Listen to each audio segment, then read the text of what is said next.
Hello friends, मैं सोनू आप सभी का दोस्त। तो आज का हमारा जो वीडियो है इसमें मैंने आईटीआई के ड्राफ्टमैन सिविल ट्रेड के फर्स्ट ईयर के स्टूडेंट्स के लिए इंपॉर्टेंट क्वेश्चंस का यहाँ पे कलेक्शन किया है। यहाँ पे हमने टोटल 130 प्रश्नों को तैयार किया है। ये प्रश्न आपके एग्जाम के लिए बहुत ही ज़्यादा इंपॉर्टेंट है क्योंकि इन सभी प्रश्नों को मैंने लिया है भारत स्किल्स के क्वेश्चन बैंक से। इसके अलावा इसमें कुछ प्रश्नों को मैंने पुराने क्वेश्चन पेपर से भी लिया है।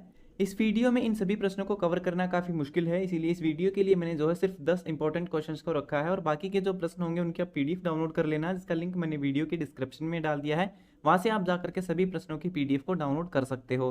तो चलिए स्टार्ट करते हैं इस वीडियो को बिना ज्यादा समय लिए। सबसे पहला प्रश्न है, क्लास डी आग क्या है? तो क्लास डी कैटेगरी की जो आग होती है वो मेटल्स की यानी कि धातुओं की आग होती है। प्रश्न का जो सही उत्तर होगा वो होगा ऑप्शन सी, जो दहनशील धातुएं होती हैं वो क्लास डी कैटेगरी की आग में आती हैं। इसे याद करना बहुत ही आसान है। जब हम धातु को इंग्लिश में लिखते हैं तो कुछ इस प्रकार से लिखते हैं DHATU। तो ये शब्द शुरू होता है डी से, तो ये डी कैटेगरी की आग है। दूसरा प्रश्न है, टी स्क्वायर में स्टॉक और ब्लेड के बीच का कोण क्या है? तो जो टी स्क्वायर होता है वो कुछ इस प्रकार से टी की आकृति में होता है। तो ऊपर का जो हिस्सा होता है वो होता है लकड़ी का या फिर माइल्ड स्टील का बना हुआ स्टॉक, और बीच में जो हिस्सा होता है वो होता है ब्लेड।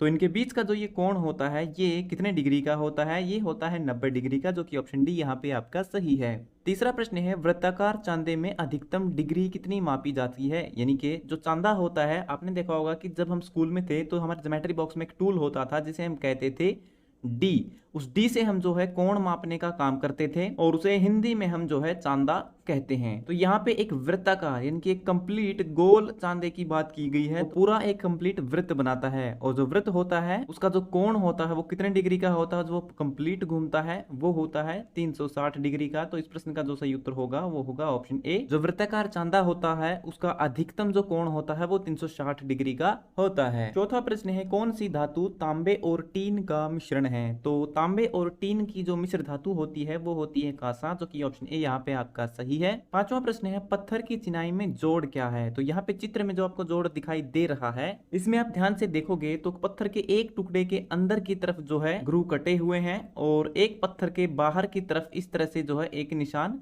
निकला हुआ है। तो एक जो पत्थर है उसके अंदर की तरफ इस तरह से ग्रूव काटे गए हैं, तो ये है झिर्री यानी कि ग्रूव। तो इस प्रश्न का सही उत्तर होगा ऑप्शन डी, ये एक टंग एंड ग्रूव जोड़ है, क्योंकि यहाँ पे पत्थर के एक सिरे के ऊपर टांग बनाई गई है और दूसरे पत्थर के सिरे के अंदर इस तरह से ग्रूव काटा गया है यानी कि झिर्री काटी गई है जिसमें इनको सेट किया गया है। छठा प्रश्न है, जोड़ का नाम क्या है? तो यहाँ पे आप ध्यान से देखोगे तो यहाँ पे जितने भी जॉइंट हैं उन सभी को एक दूसरे के ऊपर फिक्स करके जो है जोड़ा गया है। तो जब भी किन्हीं दो मेटल पार्ट्स को एक साथ जोड़ा जाता है इस तरह से तो वो जॉइंट होता है जो उसे हम लैप जॉइंट कहते हैं, जो कि ऑप्शन ए यहाँ पे आपका सही है।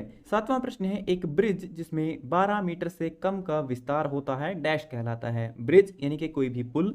तो यहाँ पे कहा गया है कि कोई एक पुल है जिसकी जो चौड़ाई है वो 12 मीटर से कम है। तो इस तरह का जो पुल होगा वो क्या होगा? इस तरह का जो पुल है वो काफी संकरा है, उसकी चौड़ाई काफी कम है। आठवां प्रश्न है, डीपीसी का पूर्ण रूप क्या है? तो डीपीसी की फुल फॉर्म होती है डैम्प प्रूफ कोर्स, जो कि ऑप्शन ए यहाँ पे आपका सही है। नौवां प्रश्न है, निम्न में से कौन सा ड्राइंग उपकरण नीचे दिए गए चित्र में दर्शाया गया है? तो यहाँ पे चित्र में जो आपको टूल दिखाई दे रहा है ये एक मिनी ड्राफ्टर है, जो कि ऑप्शन ए यहाँ पे आपका सही है और एक ड्राफ्टमैन का सबसे पहला और इम्पोर्टेंट टूल है। 10वां प्रश्न है, उपकरण का उपयोग क्या है? तो यहाँ पे जो आपको टूल दिखाई दे रहा है ये एक जमूर है, इंग्लिश में इसे हम पिंसर कहते हैं। इसका इस्तेमाल लकड़ी में से कीलों को वापस निकालने के लिए किया जाता है। तो इस प्रश्न का सही उत्तर है ऑप्शन सी।